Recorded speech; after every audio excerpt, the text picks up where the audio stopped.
Muito boa noite, bem-vindos ao Momento Antagonista com Cláudio Dantas, dia 3 de julho, quarta-feira. Vocês que acompanharam o noticiário viram que as principais notícias que repercutiram ao longo do dia hoje foram as mesmas que eu publiquei ontem à noite, né? Então, as investigações da Polícia Federal, apurações de atividades financeiras do Glenn, pelo visto vai ter investigação também aí do Jean Willis, dessa suposta venda de mandato, enfim. Algumas coisas que estão, vamos dizer assim, na fase preliminar. O pessoal está distorcendo tudo, pega uma informação importante que é publicada com rigor técnico e essa gente manipula, como sempre, para fazer papel de vítima e, enfim, e distorcem tudo, né? Primeiro que é o seguinte, não tem inquérito nenhum, gente, é uma apuração preliminar em função da suspeita lá, da investigação do crime de hacker, tá certo? A questão do Jean Willis aí, que foi publicada mais cedo, é porque houve um pedido do deputado José Medeiros, né? E em função do pedido do parlamentar, há também uma apuração preliminar. Se não tiver nenhum indício mínimo, não é aberta a investigação formal, né? Formalmente não é aberto o inquérito, não é instaurado o inquérito. Então, o pessoal pode ficar tranquilo, tá? A Polícia Federal trabalha tecnicamente, são decisões, inclusive, que não chegam nem ao ministro. O ministro não cuida dessa parte. Muita gente querendo fazer ilação, mas o ministro ele toca a parte administrativa da Polícia Federal. Várias dessas decisões aí nem chegam nem ao diretor-geral da Polícia Federal. Então, enfim, é uma desinformação completa, total, justamente para confundir e para que essa informação seja distorcida e usada politicamente para esse vitimismo que virou a regra, né? A regra, a estratégia geral dessa gente aí. A gente Eu posso dizer para vocês aqui que, inclusive, é até engraçado, é bom sempre lembrar, né? Eu um dia desse publiquei aqui, até comentei num vídeo meu, peguei aquele áudio do Lula conversando com Jacques Wagner na época da demissão do Cardoso, né? E o José Eduardo Cardoso caiu, né, como ministro da Dilma, ministro da Justiça, justamente porque não quis, porque não pode, se meter nas investigações, né? Inclusive o outro aí, o diretor agora no governo Temer também, que tentou se meter em investigação, ele acabou caindo também, né? O diretor da Polícia Federal. Então essa gente não entende como é que funciona um órgão como a Polícia Federal, realmente ali é muito compartimentado, e não há a mínima hipótese desse tipo de interferência, porque se o sujeito lá, nem o diretor, né? Imagina o ministro. Se ele se move para interferir, ele acaba provocando uma reação institucional e isso não tem jeito, isso gera uma reação interna, desgaste e acaba levando à queda do ministro. Todos aqueles que tentaram se deram mal, né? Que tentaram interferir em investigações se deram mal. Tanto é que tem investigações de todo tipo. Essa nova gestão aí, você vê uma clara tentativa aí do novo diretor, né, de dar justamente autonomia, cada vez mais autonomia para os delegados, para que os delegados toquem aí suas investigações, todas amparadas na lei. Então não adianta, tem muito mimimi, muita espuma, muita gritaria, mas no final do dia o que vale é a lei, e a lei ela é cumprida aí na risca, né? A risca, aqueles que descumprem acabam se dando mal. Tem tido até delegado aí, né? Delegado aí, acho que foram dois delegados, foram presos aí porque andaram saindo da linha, né? Então é assim que funciona, tá? Para vocês ficarem tranquilos, como a coisa precisa ser interpretada. Mas eu queria falar hoje. Você já deixou seu like? Deixe seu like. Já compartilhou o vídeo? Compartilhe. Já assinou o canal? Assine.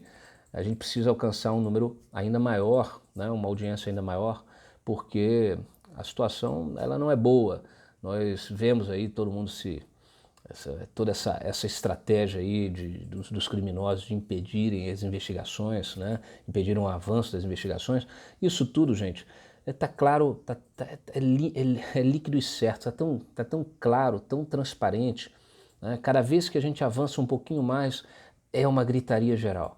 É uma gritaria geral. Por que toda essa gritaria? Ontem eu comentei rapidamente, mas eu quero falar de BNDES. BNDES. Tivemos aí o presidente do BNDES que caiu, Joaquim Levy, que caiu do cargo aí porque não abriu a caixa preta.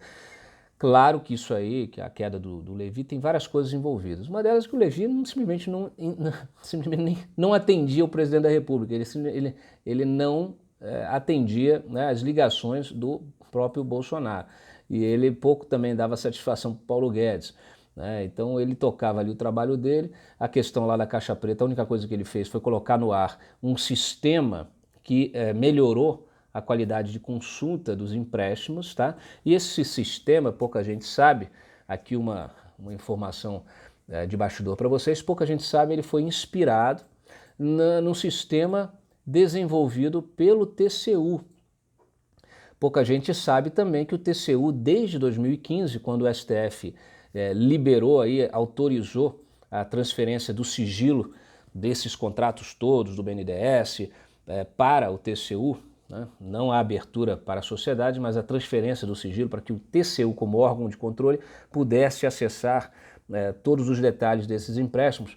Desde então o TCU vem desenvolvendo, vem trabalhando intensamente em auditorias técnicas sobre todos esses contratos. Então eles fizeram, primeiro, na verdade, já que a equipe também é pequena, eles selecionaram lá 140 operações de financiamento para obras no exterior. Tá? Eu dei várias matérias aqui exclusivas no site sobre isso, quem me acompanha sabe, mostrando lá o papel da Odebrecht, eram mais 50 bilhões, a Odebrecht realmente teve um protagonismo enorme nesse tipo de operação.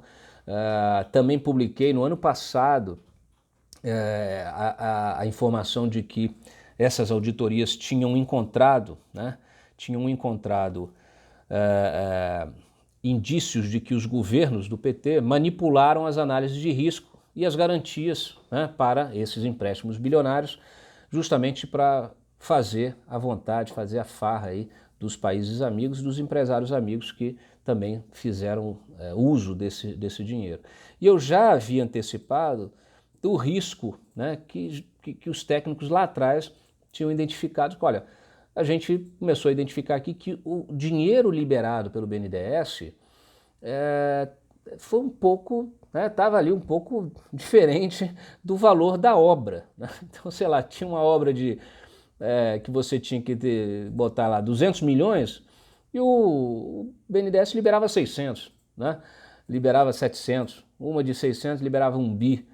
E aí os técnicos começaram a pesquisar e enfim, desenvolveram um sistema de consulta para eles mesmos, e esse sistema de consulta, que é eficientíssimo, se ele fosse disponibilizado para a sociedade seria fantástico. Infelizmente só os técnicos do TCU têm acesso, mas ele é muito melhor inclusive do que o do BNDES, e ele permite justamente que você acesse tudo por palavra-chave. Você coloca lá Angola, aí vem tudo de Angola, né? Aí você vai, escolhe por operação, vai no contrato, vai nas garantias, olha, tem tudo, muito bacana, trabalho aí realmente profissional, né, dos técnicos lá do TCU. Então, essas auditorias, elas avançaram e eles então concluíram, e aí com dados fechados, com cálculos perfeitos ali certinhos, né, que esse superfaturamento, esse desvio, né, possível desvio, né, esse superfaturamento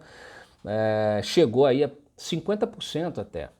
Então você tem obras com 30%, 40% que foram orçadas para justificar a liberação do recurso em valores aí 30%, 40%, até 50% além do valor real, né, dessa obra, dos bens exportados, dos serviços exportados, enfim. Isso significa o quê? Que muito provavelmente esses 50% até 50% do dinheiro liberado pelo BNDES foi desviado para pagar propina para o próprio PT lá fora, né, para os amigos do PT, enfim, azeitar essa máquina de corrupção planetária, né, que o PT criou, uma coisa realmente absurda. E o PT tendo como o grande articulador desse esquema, desse mega esquema de corrupção, que vai ser maior do que o maior esquema de corrupção do planeta, que era o Petrolão, era o Lula. O Palocci, inclusive, disse isso, deixou isso muito claro. Ele disse mais, ele lá na CPI, na sessão secreta na CPI do BNDES, eu já havia antecipado ontem que ele disse lá que, né, foram liberados 500 bilhões para os amigos da corte, né, os empresários, os governos amigos e tal, nesses anos todos de governo do PT. E ele também falou justamente dessa alteração, né, na análise de risco, o enquadramento de risco mais baixo para poder liberar mais dinheiro, o seguro, né? Então, redução do pagamento do valor lá do prêmio do seguro, justamente para beneficiar o tomador do empréstimo. Então, fizeram de tudo para escancarar as portas do BNDES para esses esquemas, né, essas obras, que todas elas superfaturadas e tal, justamente para pegar lá na ponta o dinheiro. Então, essa investigação, que é talvez aí a grande investigação para além do Petrolão, Lava Jato, etc. e tal, ela precisa ser feita por alguém. Né? Esse alguém é o Ministério Público Federal, com a Polícia Federal. Então, o TCU, que não tem atribuição para isso, vai ter de aprovar esses relatórios, encaminhar esses pedidos para o Ministério Público, para que ele possa, então, investigar. Uma investigação de parte disso tem sido feita pelo Ministério Público aqui em Brasília, em função do caso específico lá de Angola. Né? Angola tem um caso específico, foi delatado pelo Odebrecht, que a Odebrecht tinha lá uma linha de crédito para obra lá de 600 milhões e pediu para elevar isso a 1 bilhão. Né? E aí pagou ali de rebate 50 milhões em propina. Isso é um caso específico, envolve o Lula diretamente, envolve o Paulo Bernardo, envolve o Palocci. Palocci já confirmou em delação essa operação. E isso mostra justamente essa diferença, muito provavelmente tem a ver com esse superfaturamento, justamente para criar a gordura para pagar propina para todo mundo, propina para o PT, propina para o país lá, para o pessoal lá de Angola, para fazer um caixa lá fora. Olha, realmente é um negócio assim escandaloso. Né? Então, o Palocci confirmou isso tudo, confirmou o papel do Lula e disse ainda mais o seguinte, disse que o Lula, ele é que dava a palavra final sobre quem deveriam ser os campeões nacionais, quer dizer, os empresários escolhidos para receber esses aportes de bilhões e bilhões para turbinar, como eu disse antes, anabolizar essas empresas, né, e esses empresários,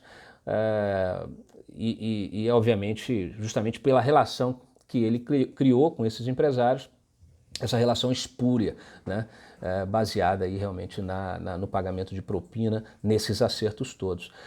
Só Angola, essa operação, para vocês terem uma ideia, essa operação que está mais adiantada, a investigação lá no Ministério Público, também já passou lá pelo TCU, ela é a operação específica de um caso da Odebrecht envolvendo essa linha de crédito de 1 bilhão.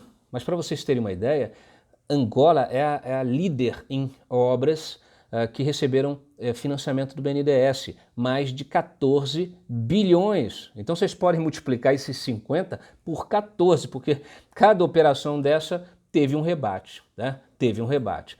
Talvez de 50, talvez de 30, talvez de 500, talvez de 100, né? Talvez de 300. O Palocci confirmou, inclusive, o uso dessas contas no exterior, né? Conta corrente para pagamento dessas propinas. Enfim, gente, é um sem fim. Né? É realmente um escândalo sem fim. Eu hoje, em função de todas essas revelações do Palocci, fui atrás de mais informações, né? E trouxe aí justamente em primeira mão para vocês essas informações lá dos auditores do TCU, que encontraram então esses desvios de até 50% nesses valores liberados para obras no exterior. Estamos falando só de obras no exterior. Não estamos falando dos valores liberados para obras no Brasil, tá? E também não estamos falando dos valores liberados para compra de participações, né, do BNDES nessas empresas, em várias dessas empresas que foram turbinadas com dinheiro direto, com compra de participação do BNDES, que foi turbinando diversos desses grandes grupos empresariais. Não estou falando nem dos jatinhos que foram comprados, né, com dinheiro do BNDES, cujo valor até hoje não é liberado pelo BNDES. Aliás, faço aqui uma observação muito importante.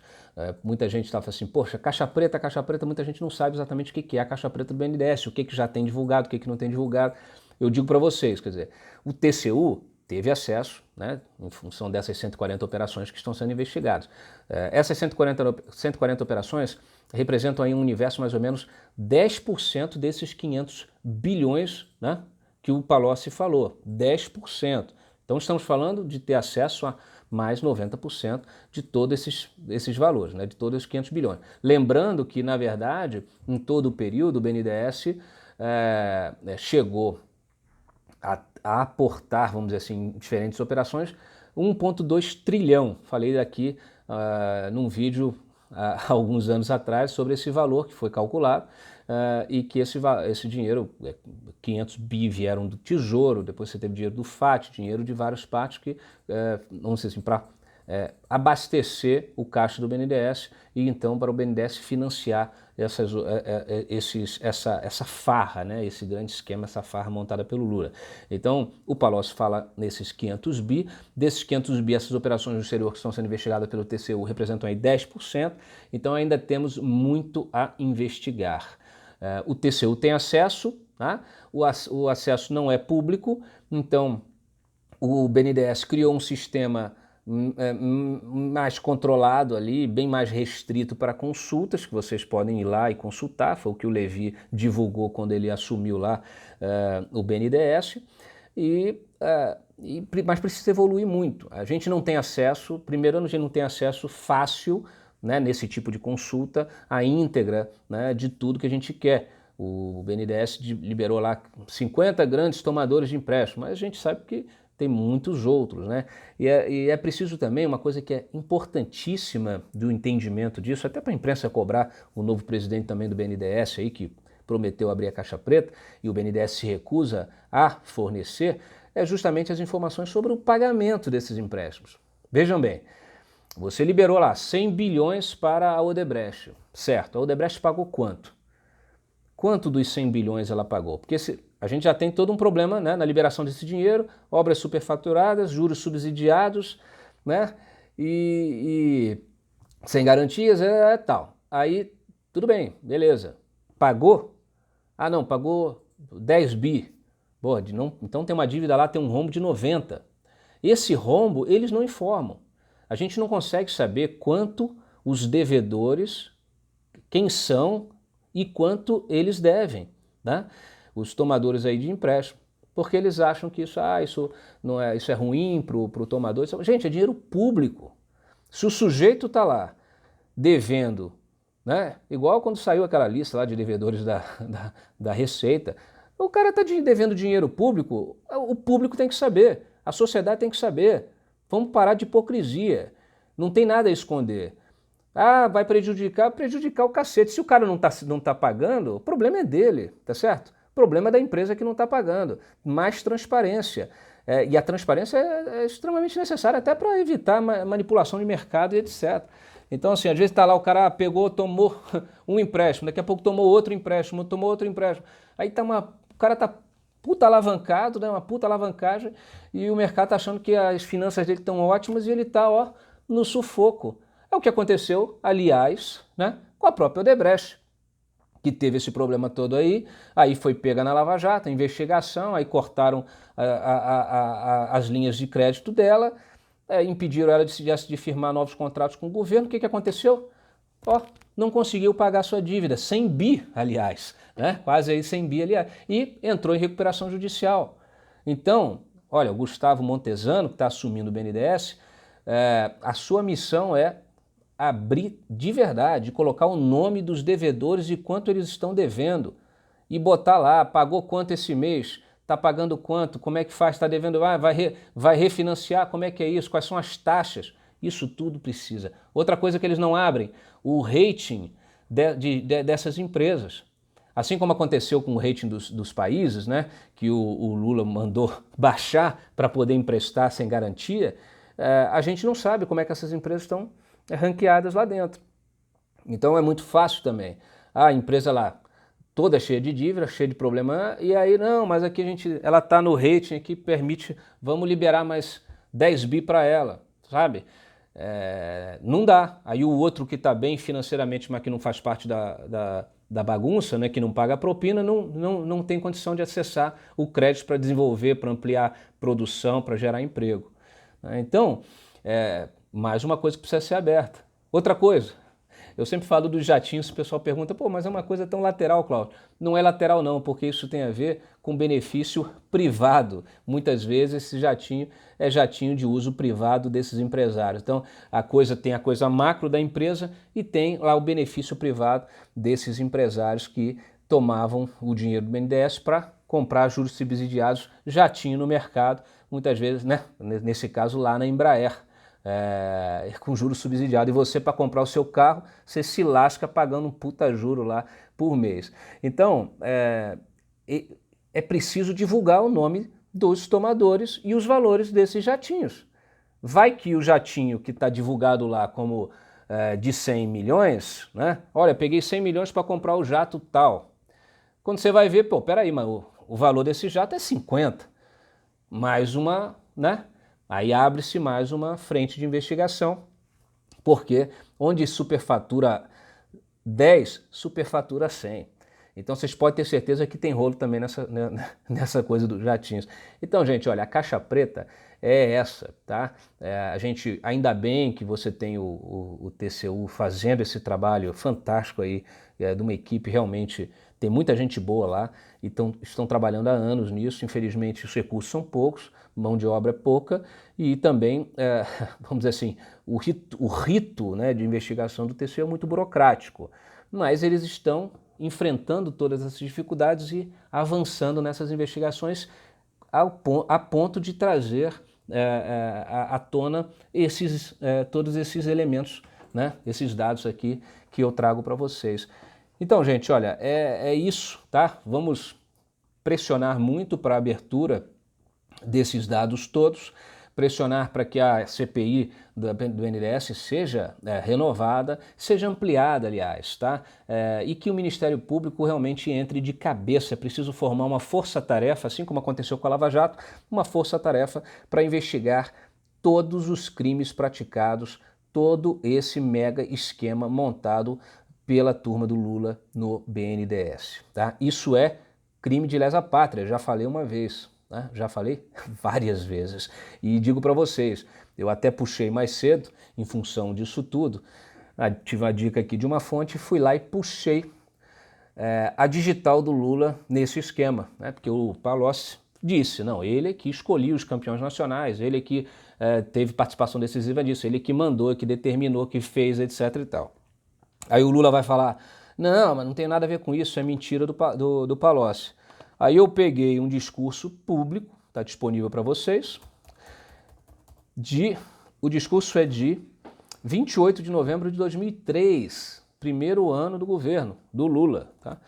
E nesse discurso ele simplesmente fala tudo que ele estava promovendo, todas as mudanças que ele estava promovendo na Camex, né, no Config, que é um órgão também. Tudo isso faz parte de uma vamos dizer assim, uma cadeia, né, de decisões para a liberação do empréstimo.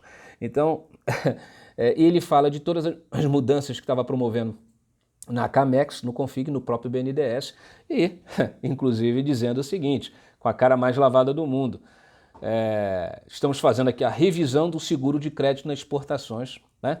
O objetivo é reduzir a atividade de custos garantindo exportação para países da ALAD, Associação Latino-Americana, associação que reúne aí países da América Latina. E ele falando o seguinte, todas as exportações financiadas pelo PROEX do BNDES, garantidas pelo CCR, que era um mecanismo de compensação, serão classificadas no seguro de crédito como operações de grupo de risco 1, pagando o prêmio correspondente ao prazo de financiamento dessas operações. Aí ele diz o seguinte, corrige assim a distorção na avaliação do risco individual por país, já que os pagamentos são feitos através de... Isso é uma vagabundagem. Você pegou um país com risco 7 e botou com risco 1. Pegou um país com risco 5, botou com risco 1. Pegou um país mal pagador, com risco de calote, e botou como uma economia estável, desenvolvida e bom pagador, né? É isso que o Lula fez, e fez na cara dura, quer dizer, mudou a regra do jogo para dizer que não estava cometendo pênalti, tá? É disso que se trata, ok? Então, olha, Lulão, você tem que ficar preso para sempre, cara. Isso não pode, tá certo? Isso não dá. E agora a gente tem claramente, né? Não se sabia na época de nada disso, né? A gente não desconfiava, mas hoje as provas são fartas, né? Um puta esquema, né? Maior que o maior esquema já encontrado de corrupção, que foi o da Petrobras, do BNDES, é ainda maior. Então, olha, é urgente, né? Sérgio Moro, governo aí, o judiciário, pessoal, Ministério Público, novo PGR, vocês têm que fazer uma força-tarefa para investigar o BNDES, a farra do BNDES. Fica difícil falar BNDESzão, né? Então a gente pode inventar um outro nome aí, inclusive fica aí aberto a sugestões. Coloquem na nossa caixa de comentários as suas sugestões. Como é que se chamará a investigação, a operação, a investigação, né, de todos esses esquemas aí do BNDES, que aí a gente batiza e começa a cobrar. Obrigado pela audiência, gente. Até o próximo Momento Antagonista. Tchau.